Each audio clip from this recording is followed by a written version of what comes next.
Innal hamdalillah nahmaduhu wa nasta'inuhu wa nastaghfiruh wa na'udzu billahi min syururi anfusina wa sayyiati a'malina may yahdihillahu fala mudhillalah wa may yudlil fala hadiyalah wa asyhadu an la ilaha illallah wahdahu la syarikalah wa asyhadu anna Muhammadan abduhu wa rasuluh.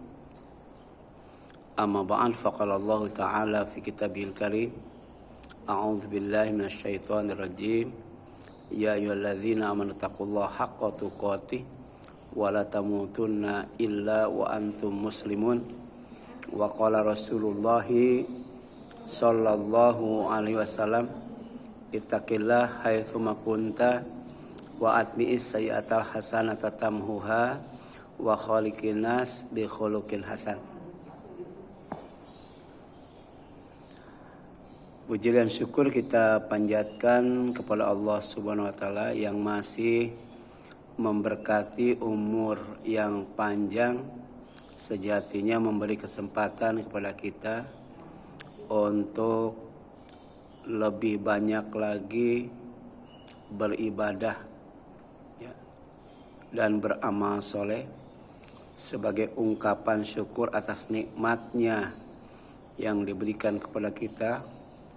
Nikmat yang sangat ya, banyak dan tak terhingga, sehingga ketika kita mencoba untuk menghitungnya, maka kata Allah, kalian tidak akan pernah bisa menghitungnya ya, saking banyaknya. Seperti ketika Allah berbicara tentang nikmat Allah yang bernama Al-Kautsar ya, maka kata Allah cara mensyukurinya itu adalah fasholli li rabbika wanhar ya, maka hendaklah kamu sholat, yaitu sholat Idul Adha, wanhar, dan beribadah kurban ya. Jadi sejatinya bukan hanya sholat saja, bukan hanya kurban saja, semua ibadah dan amal soleh itu adalah ungkapan syukur kita kepada Allah SWT atas nikmatnya yang sangat banyak ya. Tema kita pada pagi ini adalah garis lurus yang digambarkan oleh Rasulullah Sallallahu Alaihi Wasallam. Jadi Rasul pernah menggambar garis lurus. Jadi gambar itu pesan singkat. Jadi kalau diungkapkan dengan kata-kata terlalu panjang, maka Rasul bikin gambar. Di antaranya adalah gambar garis lurus yang ada di tengah kotak. Apa Ustaz? Mau diganti dulu Ustaz? Ya, silakan.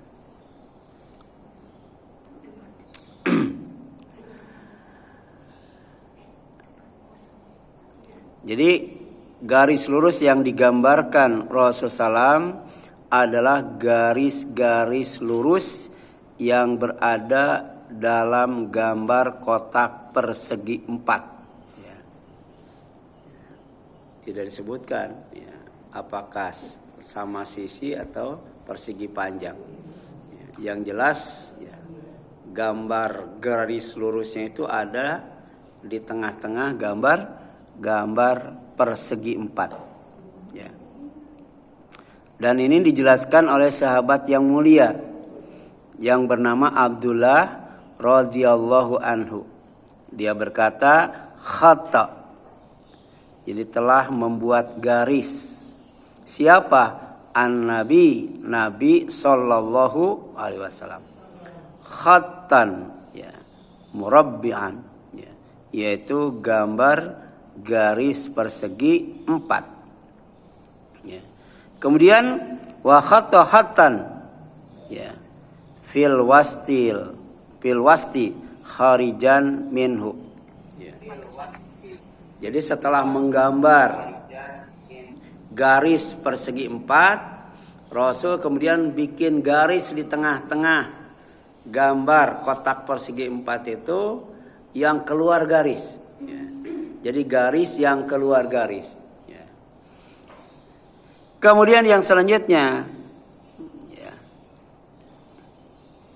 wa khata, ya, khatatan sigaran ila hadal ladzi fil wasti min janimil ladzi fil wasti. Kemudian di tengah-tengah garis yang melampaui garis, ya, persegi 4 itu Rasul bikin garis-garis kecil, ya, garis-garis kecil di samping kiri atau di samping kanannya, ya. Jadi ada garis lurus yang panjang yang menembus kotak persegi 4, ada garis-garis kecil, garis-garis pendek yang ada di dalam, ya, gambar persegi 4. Bisa dibayangkan gitu, Bu? Ya. Jadi ternyata jangankan gerakan, ya, Bu, ya. Jangankan gerakan, gambar saja kalau kita ungkapkan dengan kata-kata kadangkala, ya, agak menggambarkan, ya, kayak seperti apa gitu, ya. Jadi Rasul bikin garis persegi 4. Kemudian di tengah-tengah bikin garis yang melampaui garis persegi 4 itu. Kemudian di kiri kanannya beliau bikin garis pendek. Ya, bikin garis pendek. Ya. Baik yang ada di sebelah kiri maupun yang ada sebelah kanan. Ya. Ada bayangan kan? Ya.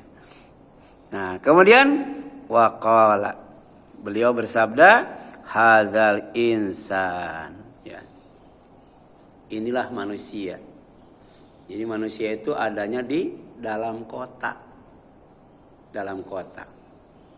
Kotak persegi 4. Nggak bisa keluar dari itu. Ya. Kemudian yang selanjutnya, wahadza ajaluhu muhitun bihi. Ya. Au qad ahata bihi.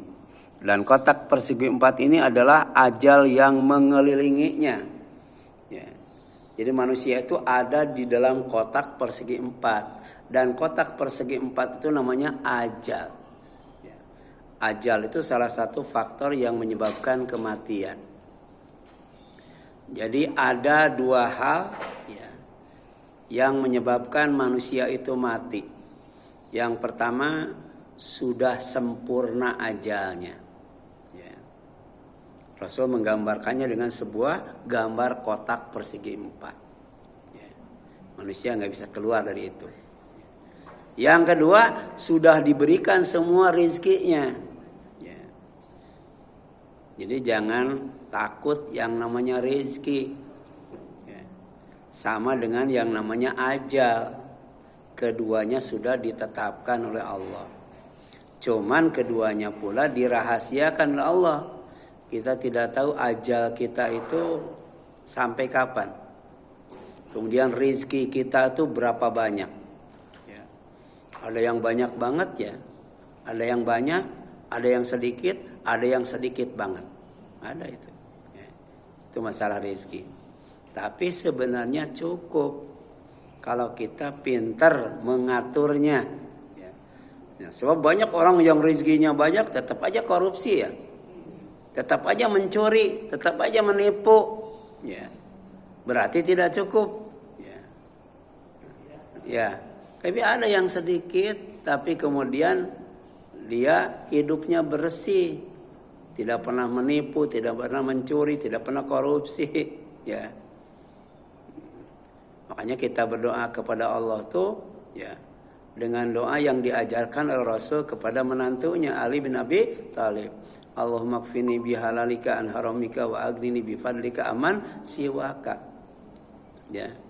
Minta dicukupkan dengan yang halal. Karena yang haram itu enggak bakal cukup. Ya. Yang halal itu adem. Tapi kalau yang haram panas. Ya. Jangankan jutaan, miliaran aja enggak cukup, ya. Jangankan miliaran, triliunan saja enggak cukup. Ya, apalagi sekarang duit makin lama makin kecil makin besar, Bu. Kecil banget ya duit. Ya. Ya. Tapi angkanya gede, ternyata nilainya dikit, Bu. Nilainya dikit. Ya. Gitu. Kemudian yang selanjutnya, wa hadzal ladzi huwa kharij, ya, amaluhu, ya. Dan garis panjang yang keluar dari garis, ya, persegi 4 itu adalah cita-citanya. Ya. Kadangkala cita-citanya itu melampaui ajal, sehingga belum tercapai sudah mati, ya, ya, belum tercapai sudah mati. Ya. Ingin punya rumah dan kontrakan, ya, ya, baru punya rumah mau bikin kontrakan udah mati. Ya. Ingin jabatannya tinggi, gajinya gede, pas naik pangkat mau naik gaji meninggal. Ya. Itu namanya cita-cita, namanya harapan. Ya. Harapan itu ada 2, Bu. Yang pertama itu namanya roja. Roja itu harapan yang bisa, ya, terwujud. Itu artinya harapan, roja. Makanya ada radio roja. Manusia itu punya keinginan, manusia itu punya cita-cita. Keinginan dan cita-cita yang bisa tercapai itu namanya roja. Tapi ada keinginan yang tidak bisa dicapai, mustahil untuk tercapai, namanya amani, ya, amani. Ya. Kemudian yang selanjutnya, wahadal khutat as-sighar al-a'rad, ya. Dan garis-garis kecil adalah penghalang-penghalangnya. Ya. Jadi untuk menggapai cita-cita itu banyak penghalangnya, Bu. Ya. Misalnya sholat tahajud kan dijanjikan surga, ya. Apa penghalangnya tuh? Ngantuk, ya. Males, apalagi, Bu? Capek, pegel, linu, iya. Dingin. Udah banyak itu penghalangnya, Bu. Penghalangnya. Mules, kebelet, udah banyak, Bu. Jadi ada kotak, ada garis lurus menembus kotak persegi 4, ada garis-garis pendek samping kiri dan kanan. Itu namanya penghalang untuk menggapai cita-cita, ya. Kemudian fa in akhtaahu hadza, ya, nahasyahu hadza. Jika tidak terjebak dengan garis yang ini, maka garis yang ini, ya. Bisa jadi ngantuk enggak, tapi malas, ya. Jadi dengan ngantuk dia enggak terjebak, tapi dengan malas dia terjebak. Ya, ngantuk enggak, malas enggak, tapi ada tetangga yang meninggal, takut. Ya, enggak jadi, Bu. Enggak jadi, ya. Jadi banyak jebakan-jebakan, Bu. Banyak rintangan-rintangan, banyak hambatan-hambatan, banyak juga tantangan-tantangan. Ya. Waktu muda, ya, kita berkata nanti aja lah. Ngaji mah kalau sudah tua, ya, Bu, ya. Ngaji mah kalau sudah pensiun. Ternyata ketika tua dan pensiun penghalangnya penyakit, Bu. Ditambah anak kita nitipin cucu. Udah. Ya, komplit kan penghalang itu. Itulah hidup manusia yang digambarkan oleh Rasul dengan persegi 4, garis lurus panjang, kiri kanannya ada garis-garis pendek. Ya. Hadis riwayat apa, Bu? Bukhari. Ya. Kemudian garis lurus yang digambarkan Rasulullah adalah Al-Quran, Bu. Al-Quran. Ya. Jadi manusia itu tidak boleh, ya, menyimpang dari garis yang lurus itu. Ya. Jadi jangan pindah kiri, pindah kanan, tetap aja di tengah-tengah, Bu. Ya. Dan ini sering kita baca setiap malam Jumat atau hari Jumat. Ya, surat Kahfi, ya, ya. Alhamdulillahilladzi anzala ala abdihil kitab walam yaj'alahu iwaja. Segala puji bagi Allah yang telah menurunkan kepada hambanya Alkitab, yaitu Al-Quran, dan tidak menjadikan baginya itu adalah kebengkokan. Di Al-Quran itu garis lurus. garis yang harus ditempuh. Ya. Kemudian yang selanjutnya qayyimal yundhira ba'san syadida miladunhu. Ya, wa yubashshiral mu'minina alladzina ya'maluna shalihat anna lahum ajran hasanah. Al-Qur'an juga pertama peringatan. Karena manusia suka lupa. Kemudian juga kabar gembira. Karena manusia tuh pengennya yang senang-senang, yang happy-happy, ya, yang santai-santai. Ya. Itu dalam Al-Quran tuh ada dua. Ya. Pertama peringatan, ya. Supaya manusia jangan sampai lalai, jangan sampai ceroboh, ya. Jangan sampai lupa. Karena itu tabiat yang ada pada manusia. Ya. Yang kedua tabsyir, ya. Untuk menyampaikan berita gembira kepada orang yang beriman, yang beramal soleh. Ya. Jadi iman saja tidak cukup, harus amal soleh. Karena amal soleh itu buah daripada iman. Amal soleh saja tidak cukup, harus iman. Karena iman itu dasar daripada amal soleh. Ya. Apa yang Allah kasih buat orang yang beriman dan beramal soleh? Anna lahum ajron hasanah. Sesungguhnya buat mereka itu adalah balasan yang baik. Balasan yang baik. Karena hal jazaul ihsan ilal ihsan. Ya, bukankah balasan yang baik itu adalah baik pula. Ya.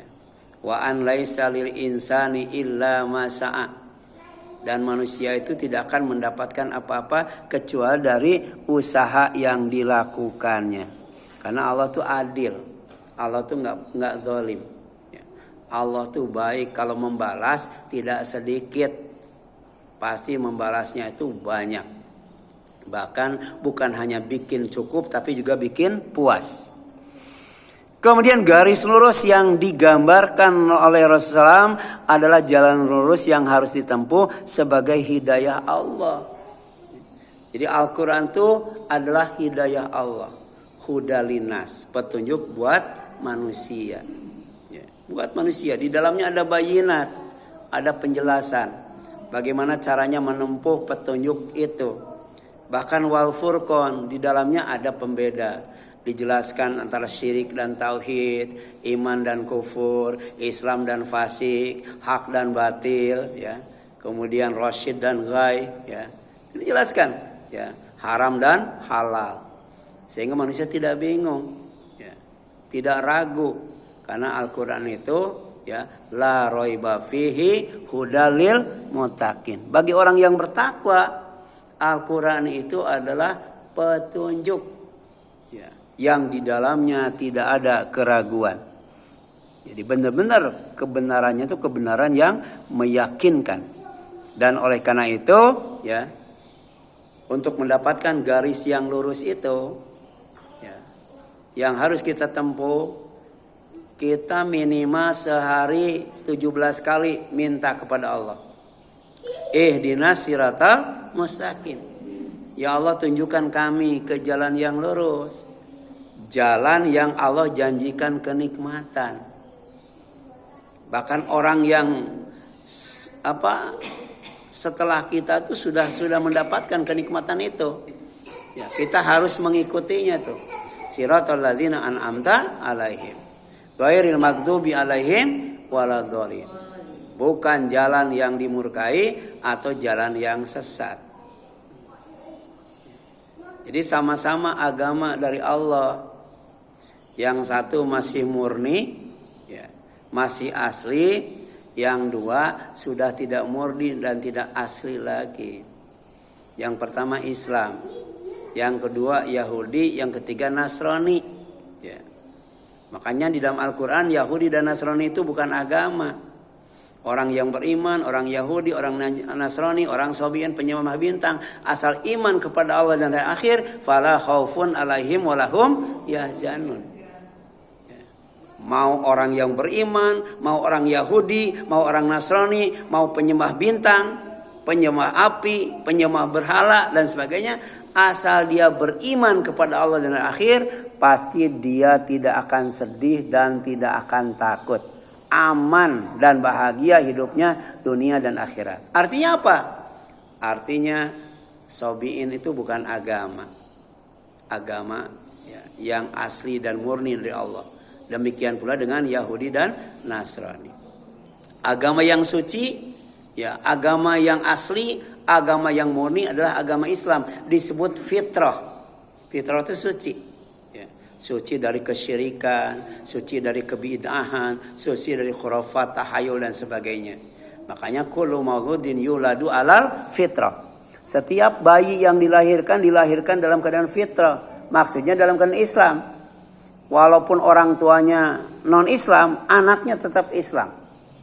Makanya kemudian kata Rasul, fa abawahu yuhawidanihi aw yunasiranihi aw yumajjisanihi, karena gara-gara orang tuanya, gara-gara ibu dan bapaknya, anaknya yang asalnya Islam begitu lahir bisa jadi Yahudi, bisa jadi Nasrani, bisa jadi Majusi. Aslinya apa? Aslinya fitrah, aslinya Islam, bersih anak itu. Inilah ya, manusia itu ya rentan kena pengaruh dari lingkungannya, terutama lingkungan yang ada di rumahnya, ya, gitu. Itu ada, saya punya murid laki-laki, tapi saudaranya perempuan semua tuh, ya. Karena tiap hari gaul sama saudaranya, main boneka dan sebagainya, ya. Jadi kayak perempuan, bapaknya takut, ibunya takut nanti jadi perempuan. Udah, ya, akhirnya dia dimasukkan sasana tinju. Ya, jadi lebih kuat itu. Coba ya, ini ya, bisa mempengaruhi itu ya, karena itu ada tetangga di depan itu, ya, itu gaulnya tuh dengan laki-laki itu, ya, anak kelas 2 SD, 3 SD itu. Kerjanya apa? Main bola. Gitu. Kenapa? Karena laki-laki semua temannya tuh, temannya laki-laki. Jadi ternyata pengaruh orang tua tuh besar banget. Walaupun anak dilahirkan dalam keadaan Islam, tapi kalau ibu bapaknya Yahudi jadi Yahudi. Kalau ibu bapaknya Nasrani jadi Nasrani. Kalau ibu bapaknya Majusi jadi Majusi. Ya. Dan kemudian Allah tegaskan, Islam sebagai agama Allah, agama yang benar, agama yang asli. Ya, itu satu-satunya, tidak ada duanya. Dan kita minta itu, ihdinas siratal mustaqim, siratal ladzina an'amta alaihim ghairil maghdubi alaihim waladdallin.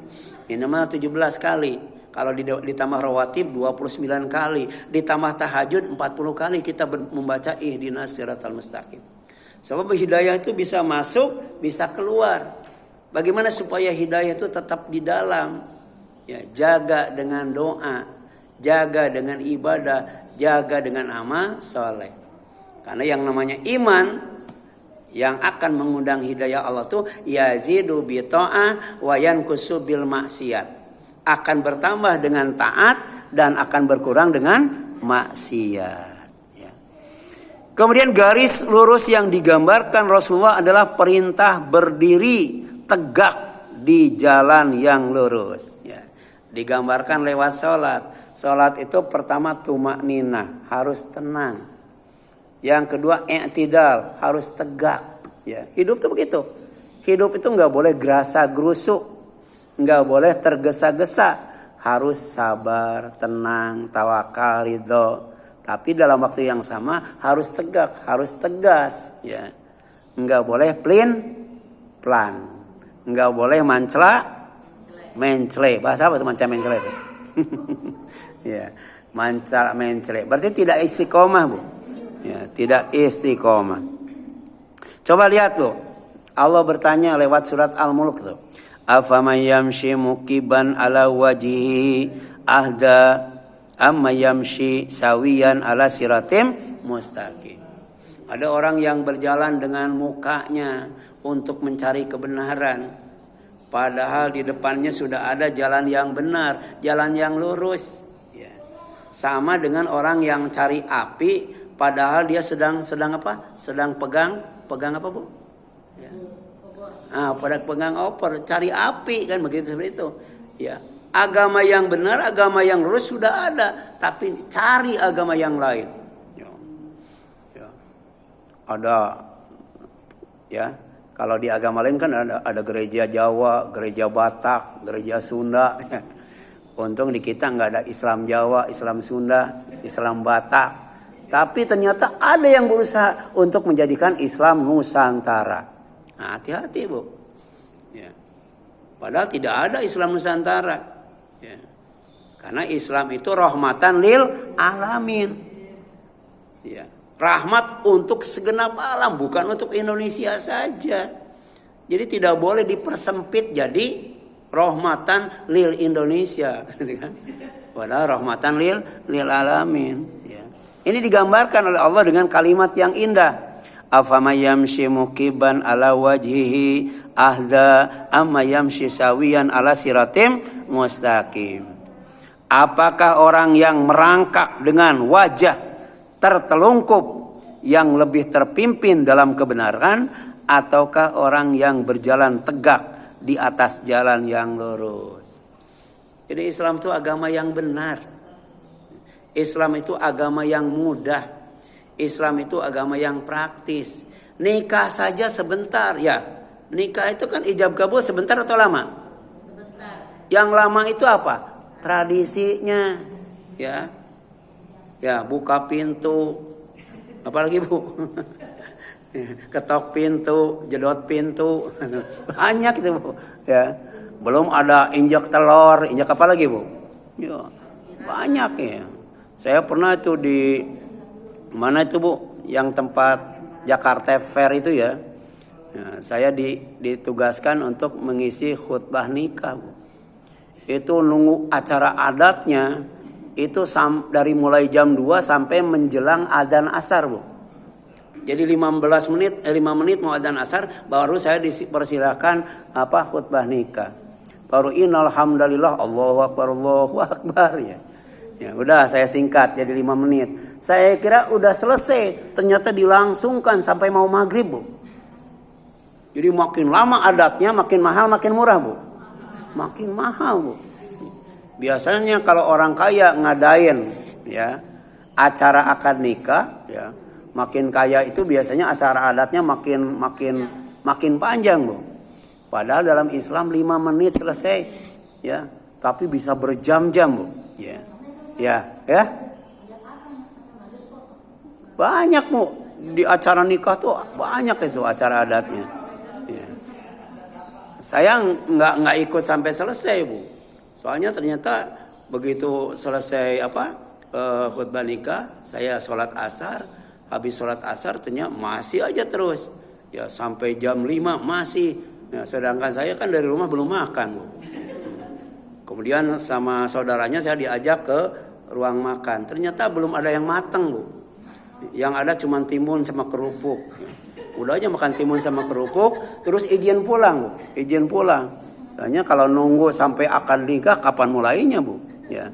Begitulah. Ini digambarkan ada orang yang tidak puas dengan kebenaran Islam yang praktis, yang mudah, yang murah, yang cepat Bu. Masih ada. Ya, sampai di sini digambarkan merangkak dengan wajah Bu. Kira-kira merangkak dengan wajah gimana Bu? Gampang atau susah Bu? Cepat atau lama Bu? Lama Bu. Ya, gitu. Itu surat Al-Mulk ayat 22 Bu. Kemudian garis lurus yang digambarkan Rasulullah Sallallahu Alaihi Wasallam adalah jalan orang yang tidak tersesat, jalan orang yang mendapatkan petunjuk, atau jalan orang yang tidak menyimpang dari jalan yang benar. Jadi sudah ada jalan yang lurus, masih mengikuti jalan kiri kanan. Makanya banyak tuh, ya. Jadi jalan-jalan yang garis-garis yang pendek, garis-garis yang kecil tuh kiri kanan oleh Rasul digambarkan banyak banget tuh. Ya, banyak banget. Ada aliran sesat, ada faham sesat ya. Itu Ustadz Hartono Ahmad Jaiz saja menulis buku judulnya Aliran dan Faham Sesat di Indonesia. Banyak banget tuh. Banyak banget tuh ya. Gitu. Termasuk juga ya, ada yang mengajarkan kalau mau haji nggak usah ke Mekah ya. Cukup di Indramayu saja. Jadi tawafnya itu nggak usah mengelilingi Ka'bah, cukup mengelilingi ya Ma'had Az-Zaitun yang luasnya berapa hektar. Ya. Kalau Ka'bah dikelilingi 1 jam selesai nggak Bu? 7 kali. Ini mengelilingi area apa? Ma'had Az-Zaitun, Bu. Ya. Itu. Ada di Bekasi itu, orang ngaku nabi. Kata dia nggak usah haji ke Mekah, umrah ke Mekah, mengelilingi Ka'bah dan sebagainya, mahal, jauh, capek. Dia nanam pohon pisang. Jadi tawafnya itu mengelilingi pohon pisang. Ya, itulah manusia. Jadi aliran dan faham sesat itu banyak banget. Ya. Kemudian di sini jelaskan, wa may yatabaddal. Wa may yatabaddalil kufra bil iman faqad dhalla sawa as-sabil. Barang siapa mengganti iman dengan kekafiran, maka sungguh dia telah tersesat dari jalan yang lurus. Iman itu jalan yang lurus, iman itu hidayah, sedangkan kesesatan adalah kufur dan dhalalah. Ya. Jangan sampai ditukar, diganti keimanan dengan kekufuran. Ya. Ada orang yang menjual agama, ya, demi dunia, ada, Bu. Ya. Kemudian garis lurus yang digambarkan adalah agama yang lurus, agama tauhid, agama Nabi Ibrahim yang hanif, bukan agama Yahudi atau agama Nasrani yang syarat dengan kesyirikan. Wa qalu kunu hudan aw nasara tahtadu. Mereka berkata, hendaklah kamu jadi Yahudi, masuk agama Yahudi, atau jadi Nasoro, masuk agama Kristen. Tahtadu, pasti kamu dapat hidayah. Kul, katakan oleh Muhammad, bal millata Ibrahim hanifa. Yang benar itu agama Ibrahim yang tulus, yang tidak ada kesyirikan. Kenapa wa makana minal musyrikin? Nabi Ibrahim itu bukan orang musyrik. Nabi Ibrahim itu bukan orang Yahudi. Nabi Ibrahim itu bukan orang Nasrani. Karena Yahudi dan Nasrani ini bukan agama. Apalagi Yahudi itu adalah turunan Nabi Yakub. Saya tanya, Nabi Yakub dengan Nabi Ibrahim duluan mana? Masa di Ibrahim orang Yahudi? Ya, Yahudanya aja belum lahir. Bapaknya Yahuda, Yakub aja belum ada. Ya, disuruh Yahudi. Makanya Ibrahim itu bukan Yahudi. Apalagi Ibrahim itu bukan Nasrani, ya. Agamanya itu agama yang hanif, agama yang bersih, agama yang tulus dan mulus. Makanya wa makana minal musyrikin. Ibrahim itu bukan orang musyrik, tidak termasuk orang musyrik. Apalagi Nabi Ibrahim itu dia berikrar di hadapan Allah ketika melihat benda yang paling besar, ternyata dia bukan Tuhan. Dia melihat matahari, melihat bintang, melihat bulan. Ya, sampai dia mengatakan, inni wajahtu wajhiya lilladzi fataras samawati wal ard. Hanifa wa ma apa? Ana mina musyrikin. Itu pernyataan Nabi Ibrahim, Bu. Ya. Garis lurus yang digambarkan Rasulullah adalah Ka'bah, Bu. Ya, Ka'bah. Ya, sebagai kiblat yang lurus umat Islam seluruh dunia. Ya. Jadi sholat itu semuanya harus menghadap kiblat. Ya. Tidak boleh membelakangi kiblat. Ketika buang air kecil atau buang air besar, jangankan menghadap kiblat, membelakangi kiblat aja nggak boleh. Ya. Karena yang diperintahkan untuk menghadap kiblat itu adalah ibadah. Di antaranya adalah ibadah sholat. Ya. Saya qulu sufaha minan nasi mawallahum an qiblatihim allati kanu alaiha. Orang yang kurang akal, orang yang bodoh, kata Rocky Gerung, orang yang dungu di antara manusia akan berkata, apakah yang memalingkan mereka orang Islam dari kiblat yang dulu mereka berkiblat kepadanya? Ya, berkiblat kemana, Bu? Ke Masjidil Aqsa. Jadi Rasul itu pernah berkiblat ke Masjidil Aqsa. Tapi kemudian tiba-tiba ada perintah supaya kiblatnya itu diarahkan ke Masjidil Haram. Nah, ini juga dikritik, Bu. Ya, dikritik. Apa yang menyebabkan? Ya, yang namanya Muhammad itu sampai berpaling dari Masjidil Aqsa, kemudian berkiblat ke Masjidil Haram. Ya, kul, katakan oleh Muhammad, lillahil masyriqi wal maghrib. Ya, baik timur atau